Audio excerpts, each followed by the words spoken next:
Hello everyone, I hope you guys doing well. Welcome back to this YouTube channel. आज के topic में हम बात करेंगे इनक्रेडिबिलिटी इंटरव्यू की, एम्बेसी इंटरव्यू की, क्योंकि आज की डेट में काफ़ी बच्चों के इनक्रेडिबिलिटी इंटरव्यू फेल हो रहे हैं और एम्बेसी इंटरव्यू जो ले रही है वो ज़्यादा हो गए हैं। किस वजह से हो रहे हैं? पहली मेन वजह तो ये है कि यार जो एजेंट्स हैं वो बच्चों को सिर्फ एक शीट प्रोवाइड कर देते हैं जो मेरे ख्याल से 5-6 साल या 4 साल पहले की या 2 साल पहले के क्वेश्चन आंसर हैं कि आपने इसी को याद करना है, इसी को पढ़ना है, इसको करके आप पास हो जाएंगे।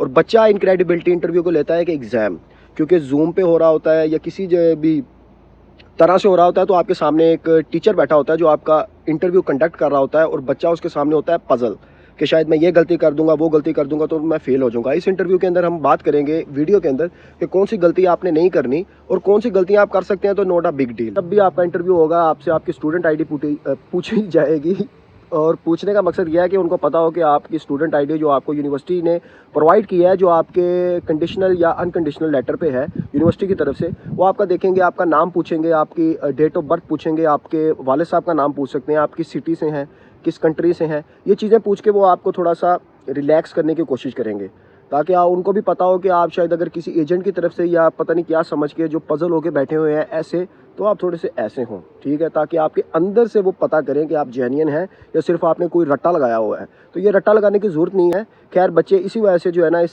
चीज़ को टैकल नहीं कर पाते। खैर, आपसे सिर्फ आपका नाम पूछेंगे, ये पूछेंगे, वो पूछेंगे। जब उन्होंने आपको रिलैक्स कर लिया फिर वो अपने मेन मकसद पे आएंगे। वो आपसे ये पूछना चाहेंगे क्वेश्चन में कि आपने यूनिवर्सिटी ये क्यों सिलेक्ट की है। आप उनको बता सकते हैं इस क्वेश्चन में कि अगर आपने सपोज करें लंदन मेट्रोपॉलिटन यूनिवर्सिटी सेलेक्ट की है, तो आप उनको 2-3 और यूनिवर्सिटीज़ भी बता सकते हैं। कन्वेंट्री यूनिवर्सिटी बता दें या कोई भी आप टी साइड यूनिवर्सिटी बता दें। आप बता सकते हैं कि मैंने इन यूनिवर्सिटीज़ के अंदर भी अप्लाई किया था, मुझे ऑफ़र लेटर आए, मगर क्योंकि मुझे आपकी यूनिवर्सिटी की तरफ से भी ऑफ़र लेटर आया तो मैंने चेक किया कि इस यूनिवर्सिटी की जो रैंकिंग है वो अच्छी है, इस यूनिवर्सिटी की फ़ीस जो है कम है, मतलब मैं आपको बता रहा हूँ, और इस यूनिवर्सिटीज़ की जो लोकेशन है वो अच्छी है। यहाँ पे देसी हजरात ज़्यादा रहते हैं, क्योंकि उनको भी पता होगा कि आप जो है एक पाकिस्तान, इंडिया, बांग्लादेश कंट्री से हैं। तो आप बता सकते हैं मैंने सोशल मीडिया पे काफ़ी चेक किया, काफ़ी लोगों से पूछा, तो मुझे जो रिव्यूज़ अच्छे मिले हैं वो इस यूनिवर्सिटी के मिले हैं। ये चीज़ें बता के आप यूनिवर्सिटी वाला जो क्वेश्चन है उसको स्किप करवा देंगे अपनी तरफ से। दूसरा क्वेश्चन वो आपसे ये पूछेंगे कि आपने यूके ही क्यों सिलेक्ट किया, आपने ऑस्ट्रेलिया, कनाडा, जर्मनी, इटली, इधर उधर आपने क्यों अप्लाई नहीं किया, न्यूजीलैंड में। तो आप बता सकते हैं कि यूके में अगर मैं मास्टर्स पे आ रहा हूँ तो यहाँ पे 1 साल का मास्टर्स है, दूसरी कंट्रीज़ में नहीं है। बैचलर्स यहाँ पे 3 साल का है। तो मुझे ये है कि यहाँ पे जो डिग्री है वो इंटरनेशनली एक्सेप्टेबल है। यूके का इन्वायरमेंट बहुत अच्छा है, यहाँ का वेदर काफ़ी अच्छा है। इसके अलावा यहाँ की फ़ीसिस जो हैं वो कम है और यूनिवर्सिटीज़ की रैंकिंग जो है वर्ल्ड वाइड वो अच्छी हैं। तो मैंने अपनी फैमिली से मशवरा किया या मैंने अपने किसी टीचर से मशवरा किया जहाँ पे मैंने बैचलर्स किया था या मास्टर्स किया था, तो उन्होंने मुझे कहा कि यूके नंबर 1 है, यूके के ऊपर आप अप्लाई करो। यहाँ पे आपने बिल्कुल शो नहीं करवाना कि जी फीसिस बड़ी कम है, मैं गरीब हूँ, मैं ये हूँ, वो हूँ, ये मसला नहीं करवाना। आपने सिर्फ ये शो करवाना है कि आप एक पाउंड्स में हज़ारों पाउंड दे के यहाँ पे आ रहे हो, तो डेफिनेटली आप किसी अच्छी फैमिली से बिलोंग करते हैं, ताकि उनको पता हो यहाँ पे वो आएगा तो यहाँ पे सरवाइव कर सकता है अगर उसको 5-6 महीने जॉब भी नहीं मिलेगी। तो इसी वजह से वो आपकी बैंक स्टेटमेंट भी चेक करते हैं। तो आपने अपने अंदर कॉन्फिडेंस लेके आना है, क्योंकि आपने बैंक स्टेटमेंट शो करवाई हुई है, समझे हैं? आप लाखोंपति या करोड़ोंपति नहीं है, फिर भी आपने अपने आप को शो करवाना है।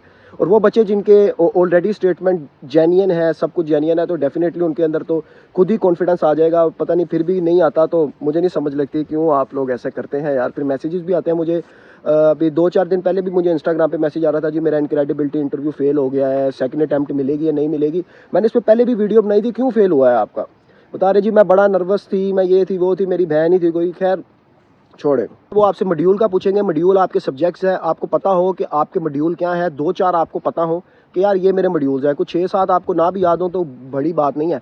आप खुद सोचें, जब आपने अपने मुल्क के अंदर एडमिशन लिया था अपनी क्लास के अंदर, जिसमें भी आप पास करके यहाँ पे आना चाह रहे हैं, तो आपको कितने को मॉड्यूल्स याद थे यार, समझ रहे हैं? तो आपको 2-4 याद हो, उनको पता हो कि यार इसको 2-4 याद है। अब जिन बच्चों को याद ही नहीं है, ये काम नहीं करना। 2-4 आपने याद रखने हैं, 5-6 याद रखने हैं। यूनिवर्सिटी का पोस्ट कोड आपने याद रखना है, पोस्ट कोड एड्रेस का नाम है। उनको पता चले बच्चा जो है हाजिर दिमाग है, मतलब एक कंट्री से दूसरी कंट्री के अंदर आ रहा है, क्योंकि यहाँ पे एड्रेस से ज़्यादा पोस्ट कोड समझते हैं, सुनते हैं यहाँ पे। तो पोस्ट कोड से मतलब ये है कि आप दूसरी कंट्री से यहाँ पे आ रहे हैं तो आपको पता हो जी पोस्ट कोड कहाँ पे है, मैंने किधर जाना है, कहाँ नहीं जाना। उनको पता हो कि इसने यूनिवर्सिटी की पूरी सिलेक्शन सोच समझ के की है, मशवरे से की है। ये नहीं हुआ कि किसी एजेंट ने कह दिया जी इसी यूनिवर्सिटी के अंदर आपका एडमिशन हो रहा है, जैसे वो हमारे कंट्रीज़ में होता है, यहीं पर आप चले जाओ, क्योंकि यूके का वीज़ा आपको ऐसे मिलना है। क्योंकि हमारे मुल्कों में काफ़ी तादाद में ये होता है कि जी मुझे वीज़ा मिल जाए, मुझे किसी भी यूनिवर्सिटी में भेज दें। आपने उनको ये शो नहीं करवाएंगे कि आपके जो फंड्स हैं वो आप किसकी स्टेटमेंट शो करवा रहे हैं। आपने कोशिश करना है कि आप अपनी नाम की स्टेटमेंट ही शो करवाएं। अगर आपने अपने वालिद साहब की या वालदा की स्टेटमेंट लगाई है तो आप बता भी सकते हैं, या अपने बैंक में भी हैं तो आप बता सकते हैं कि मेरे वालिद साहब जो हैं एक बिजनेसमैन है, या जो भी आपने शो करवाया है तो उन्हीं ने जो है ना मुझे फ़ंड ट्रांसफ़र किया है मेरी बैंक स्टेटमेंट की शेप में, और वही डेफिनेटली मुझे स्पॉन्सर कर रहे हैं मेरे पैसों की शेप में। तो ये चीज़ से उनको पता चल जाएगा कि आपके वालिद साहब आपको सपोर्ट कर रहे हैं, जो आने वाले वक्त में भी आपको करेंगे। ठीक है, वो आपसे पर आवर पूछ सकते हैं, सॉरी पर आवर कह रहा हूँ कि कितने आवर्स आपको अलाउ हैं, तो आपको पता हो कि 20 आवर्स जो है मुझे अलाउ हैं। वेदर मैं मास्टर्स पे आ रहा हूँ या बैचलर्स पे आ रहा हूँ, मैं 20 घंटे लीगली इस कंट्री के अंदर काम कर सकता हूँ। वो पूछेंगे आप करना चाहेंगे, तो आप कह सकते हैं कि मैं ये अगर लगा कि मैं कर रहा हूँ या करना चाहिए तो मैं कर लूँगा। नहीं तो मेरा मेन मकसद ये है कि मैं यूनिवर्सिटी की यहाँ पे डिग्री लेने आ रहा हूँ। डिग्री करके मैं कोशिश करूँगा कि अगर यहाँ पे मुझे PSW मिला, अगर मुझे लगा मेरा फ्यूचर यहाँ पे हो सकता है, क्योंकि मेरा मेन मकसद मेरी जो डिग्री कंप्लीट करना है और उस डिग्री की बेस में ही अपनी फील्ड में जॉब ढूंढना है। नहीं तो मेरा बैक पे जो है बिज़नेस है मेरे वाला साहब का, तो मैं उसी को परसू करना चाहूँगा, बैक चला जाऊँगा। मेरी फैमिली की तरफ से मुझे कोई प्रेशर नहीं है इस चीज़ में। अगर सपोज करें आपने बैचलर्स किसी भी फील्ड में की है, आर्ट में की है, साइंस में की है, ये है वो है, इस डिटेल में नहीं जाते, मतलब कोई भी आपकी फील्ड थी जो आप चेंज कर रहे हैं तो आपको पता होना चाहिए आप क्यों चेंज कर रहे हैं। इसकी हेल्प आप अपने एजेंट से भी ले सकते हैं, गूगल से भी ले सकते हैं। माशाल्लाह समझदार पढ़े लिखे हैं आप, तो आपको पता होना चाहिए कि मैंने क्या पॉइंट उनको बताना है। आप बता सकते हैं कि मेरी फील्ड जो मैंने की थी मेरी कंट्री के अंदर, मुझे लग रहा है कि मुझे फील्ड चेंज करनी चाहिए, मास्टर्स मुझे इसमें कर लेना चाहिए या बैचलर्स इसमें कर लेना चाहिए।